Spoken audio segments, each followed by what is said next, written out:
Shilawin kan shilawna lo ni lo mangu shilawna chuan shilawna siama shilawna chuan hiat hiana siama a chiamo da ko wei zo ko la to la kan ata chuan e ma mo to lo ni e ma be se ko lo to lo a ti ho ha ka a chiam tha da ko na suana zo pia chu pia ma ne tu to le lo tak to lo tak tak ni a ti la kan ti hian lo se ni ka ni chuan các tàu tu chưa đúng thì cả biết gì sắp tăng cao tầm cao điểm cao năng suất để đạt được水平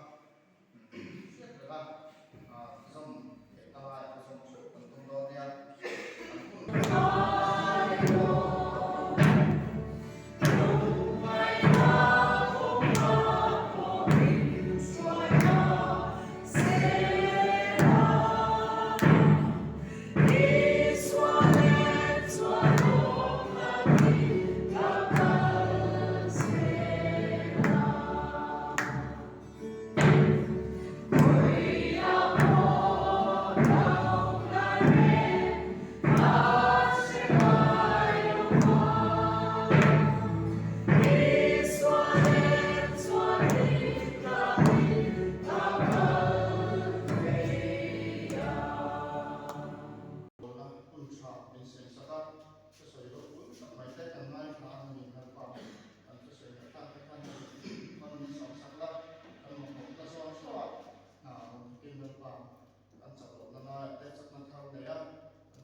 biak in hlui kanin khom nunung berzan ania tuna hian biak in thar achunga lom tu soina tong trai nein biak in thar a kan chodon ani chowang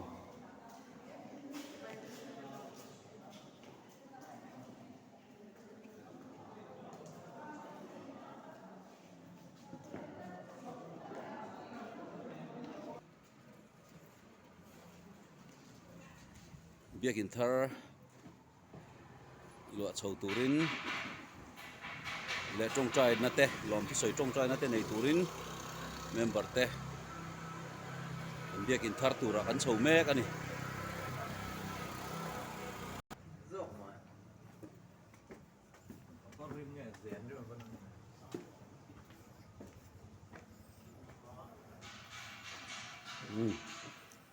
biak in thar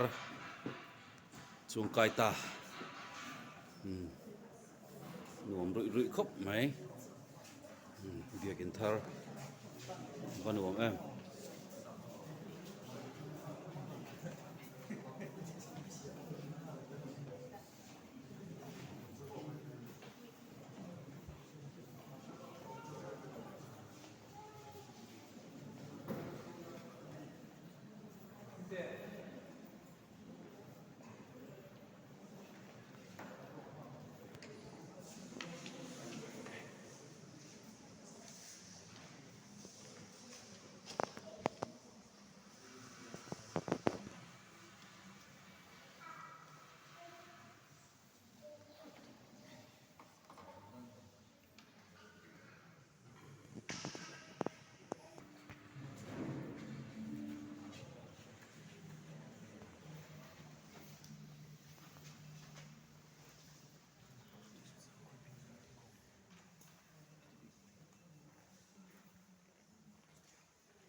yang siap lah ini isa ay nafatani isan niya nome kan kuat sum sampai biar nanti dok enak asita terbiaya inflation itu dia ni amal waktu abul kan cara turun suatu yang dari kui kan dia sama memang ini pesong teh kui dia so lakin dari suatu kristal ini dong kata dipakai oleh tim atau kelompok nah si baik kamu kita cakap oleh seminggu pun rau bile si cerita sampai le koi mau tak mai lalpan ini koi sendiri ini koi tensa lalu ini kalau tem maya lalpan itu tapi nak proses Amin. oleh seminggu yang kasi tua aron lang suka kakian boleh tapi kan saksunga kakian tam takte kan sia tele kan dan so te mit sile mapin kakian aron lang su baik kakian rumah ngày qua đã đầu để mình tha lâu lòng sông sông thế chứ sấy là cùng anh chỉ là hoàng in tối thì anh rất là cùng đồng phần cũng mong chút thì chúng bỏ chuột thế mình anh là bây giờ anh có in mình phải theo của mình thằng nghề chứ anh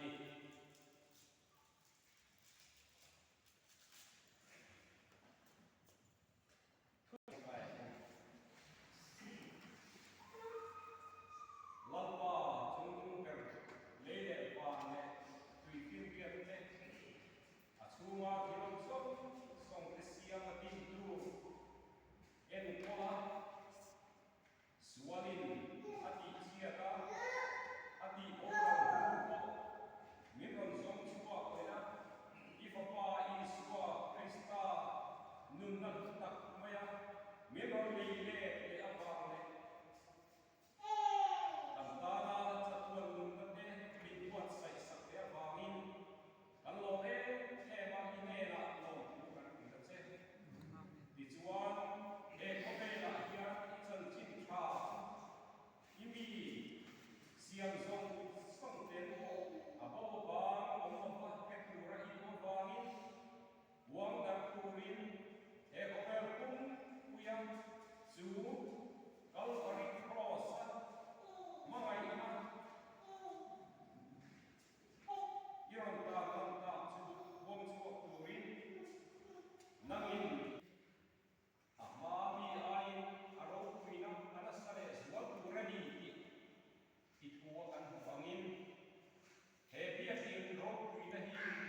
hobel te na ang nino nangma te na ama lalpa biakin masa imi te min kai koina ai na so le min je chi ko chin na ai na so pan he bia ku ki la pa koi takin nangi ron chen chen la he bia kin kola tin mai te hi I tharau kiyo min la pa ngin ron so la Tuan ada satu red zina ada di alam era jadi kan suatu dia ini dia berkaitan dengan ayat kan dia sekiranya kumpulan aku kan dia jalan itu kan ketian kan ba Yesus Kristus dia tempat mengalir tentang itu kalau dia itu jadi itu tuan tuan dan tuan kau hendak itu tuan dia tempat saya kan oleh semua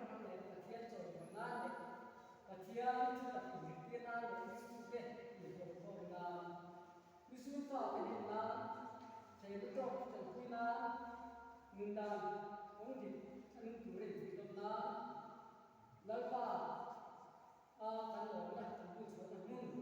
so mo ha de tholo te ya lalpa na tan pui na pathian thoi na le pre dam na sual tu pa choi na le siam thang na gen na le sual sim na lan ke na ya di desa mari ko di gunakan ya dari suatu kan dia kita menyenangkan pasti kesukaan dia tapi dia satu kalau dia ni sang sesuatu sebesar ini kalau aku mungkin mungkin ada yang coba kami biar kita kasih dia kasih sesuatu Pokoknya menurut saya kita ada dua hal, kalau lama di kan dia ini kita kan sangat kuat, kan kita aja dan saya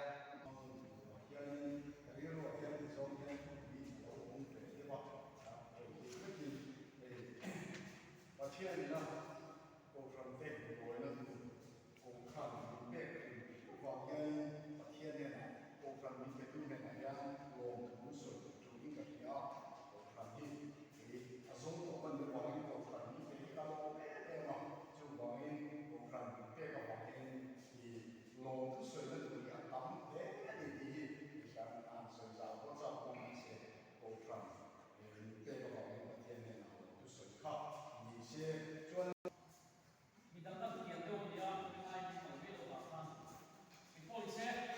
saya nanya saja, kalau dia testimoni kalau dia lebih sekalian, ada jam saya tu cina,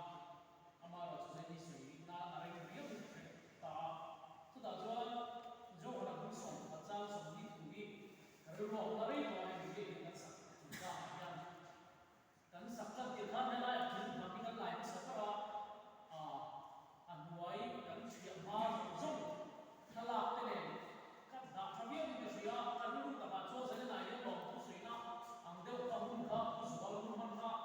kamang ma ka ka chu ka chan ki so ba ka ki de ba lu su wa kan ta ta mon zo mai to ta te amara chu a lu su ka sui ka ya mun kha chan ta ta mon go ka ki a ka se tu ta ka chu en tin ne ti yam kan lo sak thei le ti ka lu lo chi ha building secretary aja om dia waktu itu kalau nanti bukan lain kalau siapa lucu so anak pusok pekerja semua isuan aneh irin cuan patian itu bisa dibuang ketika cekli atia ilai kan dia bisa banyak orang ni aflor kita nak di sosial komiti terlupa jadi itu berlaku ini dia pilih mereka ya tapi lupa satu tulisan ini Poisa nei si lo wa in sa khlom zia tempo vek in ni kan bing de wa da a boi kha nei ko mai ka sa na ho ko si poisa on lo si lo dia kan boi song de cha cha ra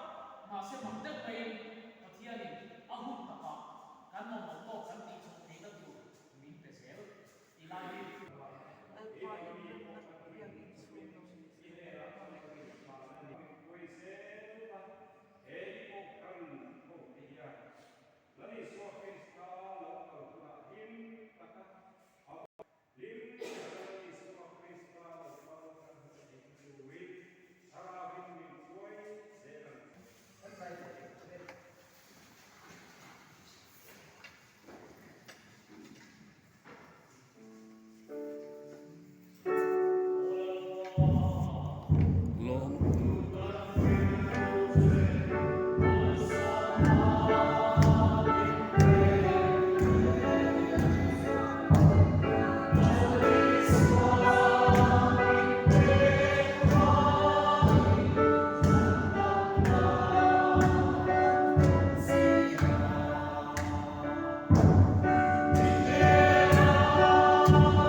biak in thar hlan na